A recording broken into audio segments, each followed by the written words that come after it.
Growing up, we didn't waste anything. No food, no fabric, no time, not opportunities. If there was food left in the pots, it became tomorrow's breakfast. If a dress got too small, it became a top, then a cloth, and then eventually something else. I didn't have a word for it back then, but what I was watching every single day was wealth building. I just didn't know it yet.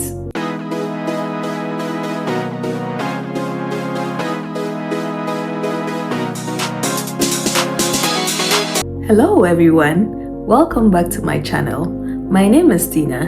I'm a Ghanaian living in Montreal, and today I'm taking you back home. Not physically, but in the best way that I can. In the memory way, and in the let me tell you about the woman who raised me way.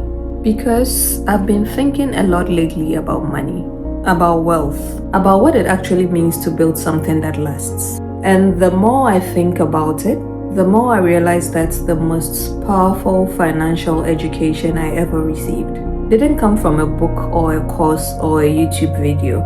It came from watching Ghanaian culture do what it has always done, make a way out of everything. So today we are talking about resourcefulness, the Ghanaian way, and why I believe it's one of the most underrated wealth building principles in the world.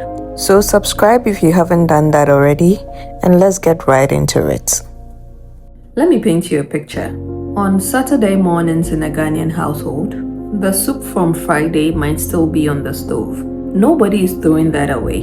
It gets reheated, stretched, maybe a little water added, some extra seasoning, and suddenly it feeds the whole family again. The tomatoes that are getting a little soft, they go straight into a stew before it actually goes bad.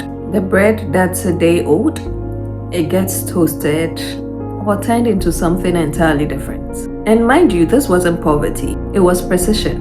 And this was not just with food, it was with everything. Our clothes got passed down to younger siblings and cousins. Some of them were altered and repurposed. Furniture got fixed instead of replaced. Tools got borrowed between neighbors instead of everyone buying their own. Basically, resources moved through communities like water, always finding a way to be useful. I grew up thinking this was just normal. I thought this was just how life worked. It wasn't until I moved outside of Ghana and watched how a throwaway culture operated. People in the Western world single-use everything, upgrade some things every year, replace some items instead of repair. That was when I realized that what I had been raised in wasn't just a lifestyle. It was a philosophy. And that philosophy has a name. It's called intentionality. It's called not letting value die on the table. The Ghanaian woman who raised me never took a finance class, but they understood something deeply. That wealth isn't just about how much comes in. It's about how little you let slip through your fingers unnecessarily.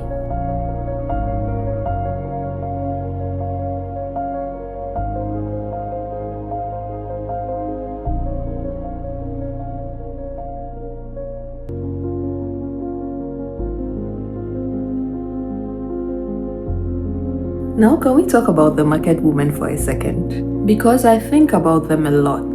The women who wake up before the sun rises, who carry goods on their heads for miles, who negotiate, calculate and manage inventory. They track credit, build customer loyalty. All of this without a spreadsheet, and all of this without a business degree. These women are running real businesses, and they have been doing this for generations. And in my own family, especially the women in my life, they didn't wait for perfect conditions to start something. They started with what they had and built a reputation one transaction at a time.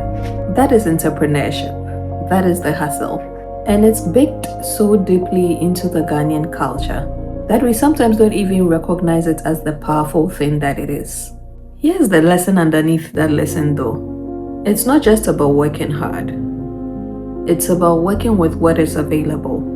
It's about looking at limited resources and asking, what is the highest and best use of what I have right now?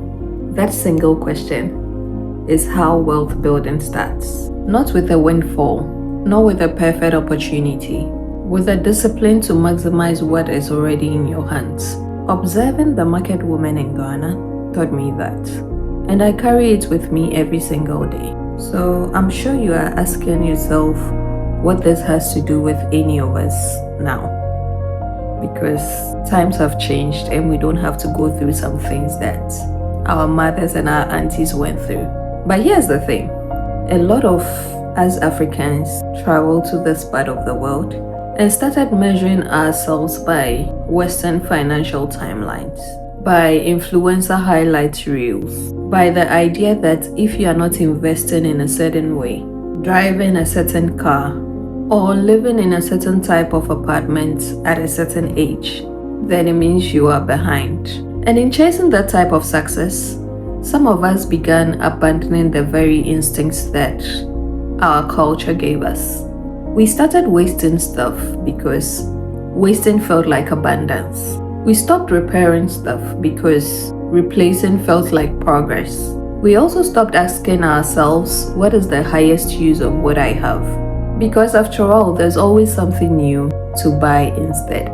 But sometimes I feel like we have to reclaim some of those instincts, not because we are going backwards, but because those instincts are ahead of the curve. Sustainability, intentionality, community, making something from nothing, stretching every resource to its fullest potential. That is what the Ghanaian culture has always known. And I think the world is catching up to that. As Ghanaians, we didn't need a trend to teach us resourcefulness. We were raised in it.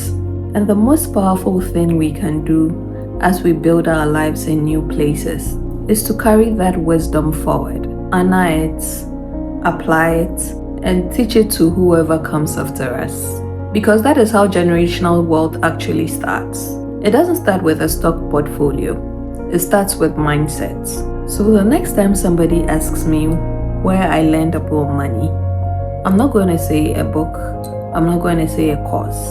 I'm going to say Ghana, my mother, the market woman, the kitchen, the culture that looked at every single thing and asked, how can this serve us better?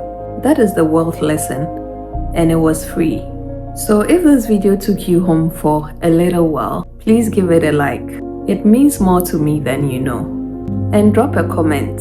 Tell me one thing from your culture, your upbringing, your family that taught you something about money or resourcefulness that no class ever could.